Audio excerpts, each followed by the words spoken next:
एवढी मज्जा आली मम्मी, मला तर यावंसच वाटत नव्हतं. मी म्हटलं होतं पण आजीला की मी राहते, पण पप्पा म्हणाले होते की नको स्कूल आहे ना, एक्झाम राहिली ना म्हणून आली. तर एक्झाम झाली असती ना मम्मी तर दादा आणि मी आम्ही आलोच नसतो, आम्ही तिथेच राहिलो असतो. हो तिथे खेड्यात. बरं काय गरमते का तुला? बस झालं रे. आजी आजी आबा आत्याच्या घरी का कोणता ड्रेस घेतला तुझ्या आत्याने तुला? त्या दिवशी फोनवर तर खूपच करत होती, आत्याने ड्रेस घेतला मला, आत्याने ड्रेस. कोणता रे? हातात जुना ड्रेस आहे. मामा एवढ्या वेळ तुला ड्रेस घेते, मावशी किती छान छान ड्रेस घेते तुला, ते तर कधी एवढ्या सांगत नाही तुझ्या पप्पांना. अगं आत्याने ड्रेस घेतला, दादाला वॉच घेतली, आम्ही ना बॅग मध्ये आणलं ना, कारण पप्पा काय म्हणाले, म्हणजे आम्ही आत्याच्या घरून आलो ना तर घालून आलो. आत्याने घालून दिलं, आत्याने नाही घालून दिलं. आत्याच्या घरी दोन दोन आजी आहेत, तर त्यातल्या एका चष्म्यावाल्या आजीनं मला फ्रॉक घालून दिला. म्हटलं की अगं तू आत्याच्या घरून चालली अशी बोलते. ती आजी आहे ना अशी बोलते, कावा तुला आत्याच्या घरून चालली तर उघडी जातं काय, आमच्या घरचा नवा ड्रेस घालून जाय अशी म्हटलं. आणि मला ड्रेस घालून दिला. आणि माहितीये का मम्मी, दादाने ना ड्रेस नाही म्हटलं आणि वॉच घेतला. वॉच केवढ्याचा घेतला? 2500. हा 2500 चा वॉच घेतला दादानी. राघव त्याला राघव आत्याला म्हणजे मागून घेतला. माहितीये का मग दादाला ड्रेस नाही घेतला. मग घरी आलो ना तर ती चष्मेवाली आजी आहे ना, तर ती चष्मेवाली आजींनी आत्याला म्हटलं त्याला घड्याळ घेतला तर घेतला, ड्रेसही घ्यायला लागत होता, ड्रेसच लागते. तर माहितीये का त्या मामाने दुसऱ्या दिवशी दादाला टी शर्ट आणि जीन्सची कॅपरी आणली. काय झालं? पप्पा बॅग द्या बरं, ते मला माझा ड्रेस दाखवायचा आहे मम्मीला, आत्याने घेतला तो. राहू दे काही दाखवा नाही लागत. चल हात पाय धु. खाली तेव्हापासून आत्याचं आजीचंच पुराण चालू आहे. का आईकडे गेले नाही माझ्या आहे ना भेटीला? गेलो होतो मी, मग भेटीला गेलो होतो. तिकडे गेल्यावर मी त्यांच्या भेटीला जाणार नाही तर काय, तर मी गेलो होतो भेटीला. मुलांना नाही नेलं? मम्मीचा फोन आला होता माझ्या, मुलांना नाही आणलं म्हणे. नाही यावेळेस म्हटलं मुलांना इकडेच राहू द्या, कारण इकडे भेटी वाट पाहतात ना माझे आई बाबा. रश्मीच्या घरीच होते ते 2 दिवस, 3 दिवस होते, त्याच्यानं मग ते नाही नेलं, मीच गेलो होतो. एवढे दिवस कशाला राहा लागते ग आत्याकडे, उगाच त्यांना दगदग. अगं मम्मी आत्या तर नाहीच म्हणत होती, अजून राहा म्हणत होती.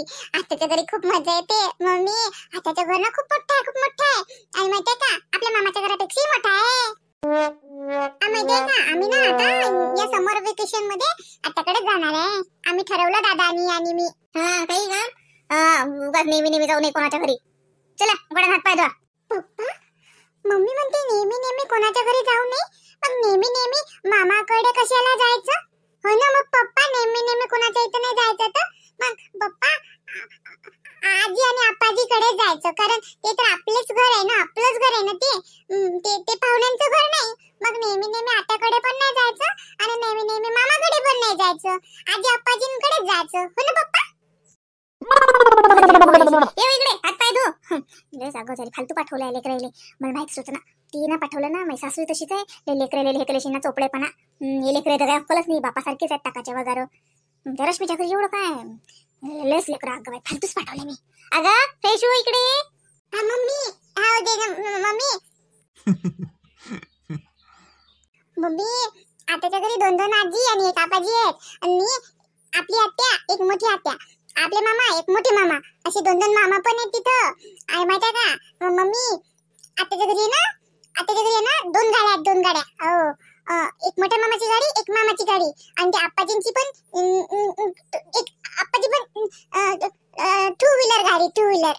बस झालं बरं ते आताचं पुराण. हात पाय धुवून ना, कपडे काढ. तुला अभ्यास आला का जरा? काय सुट्ट्या होत्या तुम्हाला, इतके दिवस जाऊन राहिले, अभ्यास राहिला, शाळा राहिली, तर बाबाला तर काही समजतच नाही. ट्युशनच्या टीचरचा फोन आला होता, एवढ्या दिवस म्हणजे सुट्ट्या आहे, पेपरचा टाइम आहे म्हणे. Papa mummy रागवली. चला लवकर फ्रेश व्हा, पुस्तक हातात घ्या, नाही तर मम्मी ओरडेल. आता बस झालं सुट्ट्या. आता परीक्षेचा अभ्यास करा.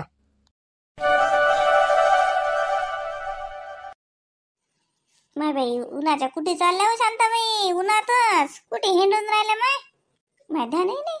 कुठे चालल्या म्हटलं एवढ्या घाई गडबडीत? लॉटरीचं तिकीट लागली काय? एसटी पकडून चालल्या गाव सोडून? हो आता एसटी पकडतो आणि जातं गाव सोडून. काऊन मग तुला काय माय काय काय बिबे रोयले का म्या? काऊन जाऊ मी गाव सोडून? तुले का बिबे रोयले का म्या? अहो माय आवाज देऊन राहिले, आवाज देत ना चालल्या गाई गाई म्हणून राहिले. पहिले मी तुम्हाला लॅटरीचं तिकीट लागलं का विचारलं तरी बी बोलल्या ना, म्हणून म्हणलं माय चालल्या का गाव सोडून. दोन्ही नाही झालं मग माय, नाही लॅटरी लागली ना गाव सोडून चालली. काही नाही. अहो ते जवरीवाला आला ना तर म्हटलं माघारी ना रीलचं बंडलच नाही. म्हणलं रील घेतो एक, सुताचा दोरा पाहिजे, सुताचा दोराही नाही माघारी. मग त्याला आठवलं तर म्हटलं जातो आणि घेतो म्हणून चालली होती. तुला झाला वाटतं धंदा पाणी? धंदा काय चाव होते का तो काही भांडे पडेल आहेत. जीवावर आलं बाई घासतं. म्हटलं जाऊ दे आता संध्याकाळच्या स्वयंपाका संगच घासतो. दुपारच्या जेवणाचे भांडे पडेल आहेत. आता चहा पाणी केलं ती पडेल आहेत. आणि असा गराळा झाला त्या भांड्याचा ते पाहिलं की मला भेव लागते. मी चालली होते अति बसून राहिली. म्हटलं जाय माय तिकडे. आता संध्याकाळी घासाच लागते माय. किती भेव लागली तर का कोणी घासते पण आता जीवार आलं. आता संध्याकाळी स्वयंपाक झाला की जेवलं की तेच मी एक खट्टा बसले की बसला. आता मला दारातच न्याय लागतात भांडे घासायले. लय मोठे जमा चकून पासूनचे आहेत ना. मग आता मागाचा बॉल दाखवतो ना भांडे किती जमा होतात. तर मागाचा बा म्हणते काय धंदा असते हो तुले? इन बिन 3 टिकल्या थापतं आणि 4 भांडे घासतं. आता दाखवतो ना मागाच्या बॉले भांडे कसे जमा होतात दिवसभर. तर मग दाखवून काय काय काय त्याच्यावर का फरक पडते का असर होते? काही नाही. काय होणार आहे? काय म्हणणार आहे का तुला घासू लागतील का? माय बाई घासू लागणं माय माय माय त्याची तुला इज्जतच कमी होऊन जाईन. मला भांडा घासलेला घासू लागलं ते ना तर काच माय व. पण तेवढं टोमणे टामणे मारेले आपल्याला जशी की आपली बाजू पक्की करेली की बा किती मोठा धंदा आहे. म्हणलं आता घासतच नाही. खरं सांग का माझी वारच आलं. एखाद्या दिवशी बाई मला भल्लो जीवार येते बाई धंदा करणं. अहो एखाद्या दिवशी येतेच जीवार. मला असं एखाद्या दिवशी तर असं जीवार येते असं वाटते स्वयंपाकही करू नाही आणि जीव नाही आणि काही करूही नाही माय. पण काच हे घराच्या यासाठी करावंच लागते. हे उपाशी राहतात काय? ज्या रोजी म्हणलं आपल्या जीवावर येते एखाद्या दिवशी अंग दुखते नाही तर मग असं मन होत नाही धंदा करेले स्वयंपाक करेले त्या रोजी बाई घरच्या लोक लहान 70 ते खायले हे पाहिजे ते पाहिजे अमक करा नाश्ता करा ढमक करा. असं तसं काही त्याला माहित होती की आजीच्या जीवावर आलं म्हणून. उलट उलट शिल्लक शिल्लक त्याला भुका लागतात जशा. माया मला म्हटले मा बाबतीतच होती काय तुमच्या घरी होते आहे ना? हाय माया म्हणलं मा घरचे दुगड आहेत. मी म्हणतोय लय दुगड हवं तुम्ही. त्या दिवशी ना अंग दुखलं त्या रोजी लहान तुम्हाला हे होते व जसं एखाद दिवशी खिचडी करा वरण भात करा गोड नाही लागत बाई. म्हणतात भाकर नसली की भूक नाही होत, पोळी नसली की भूक नाही होत. ओ माय भाजी जरी अशी ओढणी केली ना काही तर माघारी जेवत नाहीत. मला म्हणतात चटणी शिंद दे चटणी. या भाजीपेक्षा तर चटणी बरी. असं वाटते जरा पेंड वाटून ठेवा आणि खाय चटणी.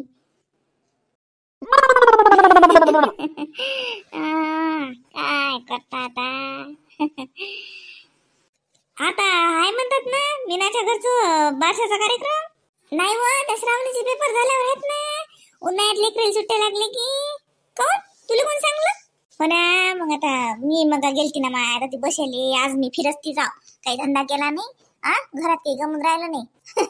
ते भांडे पाहतो आणि चालली जातो पोहून ततून. जाऊन बसली होती तर ती मीनाची आई बसली होती दारात. म्हणलं काय माहिती झालंय का ना तू काय करू राहिला निजला म्हणत. मग ते सांगत की आता लेकराचे पेपर झाले की बारशाचा कार्यक्रम आहे आणि बारशाचा कार्यक्रम झाला की म्हणत मी घरून एक चक्कर मारून येतो अशा म्हणत त्या मग बसल्या बोलत. म्हणून सुरून राहिली आता कार्यक्रम आहे. हो बरोबर आहे ना. मग ते आशाबाईची पोरगी नाही का 10वीत आहे ती 10वीचे पेपर चालू आहेत ना तिचे. आणि जसे आता पिंकीचे पेपर चालू आहेत त्या कृष्णाभाऊच्या पोरीची. आता लेकराच्या शाळा गिळा टपल्या की मग कशा इकडे आल्या त्या की राहणं होते 8-10 दिवस म्हण का मग कसं 15 दिवस मुळले तर काही वाटत नाही उन्हाळ्यात राहते. आता या शाळेच्या परीक्षेच्या टाइमला म्हणून तर त्यानं विचार केलं नाही की उद्या बा करून टाका बा तुम्ही घरच्या घरी असं नाही तर मग ते 12 दिवशीच करत होती ती. मी ना सांगे ना मुली. हो ना. बस चाल बाई तू माय आज जरा धंदा जीवन तू कर आराम. जवरी चालला जाईन माय. घेतो माय त्याच्या जवळचं ते रीलचं बंडल घेतो स्वतःचा दोरा घेतो घरी जाऊन झाडून काढतो माय बाई. घर राहिले माय झाडाचे. आज संध्याकाळी होऊन राहिली संध्याकाळी झाडूनच राहिली. मी आज लावला घराले फळा मागून नाही झाडलं बाई. आता लावतो आता खराट्यानं गुलीवले तसंच झाडून टाकतो जाय तिकडे. आज बाई काही म्हणा शांताबाई, लयच आळस आला मले. दुखून काही राहिलं नाही मला, अजिबात नाही. संड खाल्लं मी दुपारी आणि तन झोप काढली एक. पण धंद्याला आज हातच नाही लावत राहिल्यासाठी. जाऊ दे, करेन काय बाय. धुणं काढून नेलं गादीवर पडेल आहेत कपडे, आता त्याच्या घड्या करा लागतात. पण अशा जीवावर आल्या काय सांगू. भांड्याचा गराडा पडेल आहे, घासणं जीवावर आले.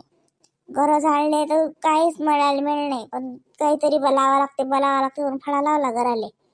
आज माझा धंदा जीवावर आला बाई. कोणी काही म्हणू बाई, आज होईन कोणी माघारी आलं ना मग माई खैर नाही. सारा पसार आहे घरात पडेल. आणि तुम्हाला म्हणून सांगतो शांताबाई, अहो माय दलिंदर बुड्याचं घर चकचक ठेवलं ना तर कोणी येत नाही. आणि एखाद्या दिवशी घरात गराडा असू द्या, माय बाई असा ती राईत येऊन उतरते की बोललेच काम नाही. मा बाप तिथं हमेशा होते. हे बाय घर चक चक करून ठेवतो ना, काळं कुत्र फिरून नाही पाहत, डबल खराब व्हायला. आणि एखाद्या दिवशी आपण म्हटलं तर त्या गॅसचा वाटा पुसत नाही का, राहू दे घंटाक भरानं करतो का, भांडे ठेवून देतो का, मग घासतो का, घर चकचक पुशेल नसलं ना ऐन कोणी ना कोणी टपकते ना. हो ते तर आहेच. मग तेच तर असते, म्हणून तर माझ्या रोजच करून ठेवा लागते नाही पक ना पक. बर माय बाई तू कर बाई आराम, मी चालली माय जाऊ दे चालला जाईल. माघारी आले तर अजून त्याले माय बाई असं कोण जेवायला नाहीत. आता काय जेवतात का, चहा घेतात का, काय करा काय नाही ते विचार लागेल. स्वयंपाकाची सोय लावून ठेवतो ना माय, आले की मग भरकून केले जाते. बराचं काम आहे. जेवले तर रात्री जेवतील. मग काय करू, तयारी करून आपण आपला चाली सुट्टी लावून ठेवा. हो करा बाई तुम्ही, आज मी करतो आराम. जाऊच दे येऊच दे कोणी आला पाहुणा तरी म्हणेन मग अंग दुखून राहिला बाबा, बलक सांग दुखून राहिला, जाय तिकडे. आपण सुट्टी काही घ्यावं, अशी जबरदस्ती सुट्टी नाही घेतली तर आपल्याला कोणी देतही नाही. साऱ्या कामातल्या बाईले म्हणा कोणत्याही फील्ड मध्ये सुट्टी आहे. शनिवारी सुट्टी, रविवारी सुट्टी, ढमका हॉलिडे, अमक्या सणाची सुट्टी. पण हाऊस वाईफले काही सुट्टी आहे का हो? एखादा तरी जीवनातला 365 दिवसातला एक दिवस तरी सुट्टीचा की राहू द्या बा. की पांढऱ्या सोमवारी तुम्ही काही करू नका, की काळ्या शनिवारी तुम्ही काहीच करू नका, असं तो काही नाहीच बाई. ते जुने लोक होते शायने, ते म्हणत पाळीत काही करू नका, बाईले हात लावा नका, बाईले घरात धंदा वापरू देऊ नका. ते तरी हुशार होते, त्याला माहित होतं तसा काही आराम भेटत नाही यायले, या कारणाला निमित्त आराम तरी भेटेल. आता तिच्या ती बाई तिसरे पाय काढले बाई या सासाईनं. हुशारच तशा या सासा. म्हणतात कोरडं केलं तर चालते, कोरडं घे झाडून, कोरड्या कपड्याच्या घड्या केल्या तरी चालते. आणि नाही काय तर तिसरं काम काढतात, दाय निवड, जाय बदरला झाडून घे, जाय ढमकं कर, असं काम सांगतात की बस असं वाटते रोजचा स्वयंपाक पुरला तर बी आराम नाही भेटत. आम्हाला सांगा आता खरंच, आता हा व्हिडिओ जर पुरुष मंडळी पाहत असतील तर विचार करा, तुम्ही इनविन 6 दिवस काम करता तरी 7व्या दिवशी तुम्हाला वाटते आता आराम पाहिजे बा, सुट्टी पाहिजे बा, रविवार आहे आज मी आराम करतो, मला कोण काही काम नका सांगू. आम्हाला एकही दिवस 1 घंटा तरी आराम आहे का हो? 1 घंट्याची तरी सुट्टी कोणी देते का हो? म्हणून मग आज मी जबरदस्तीनं सुट्टी घेतली. धंदा पडेल आहे आणि मी मस्त बसेला.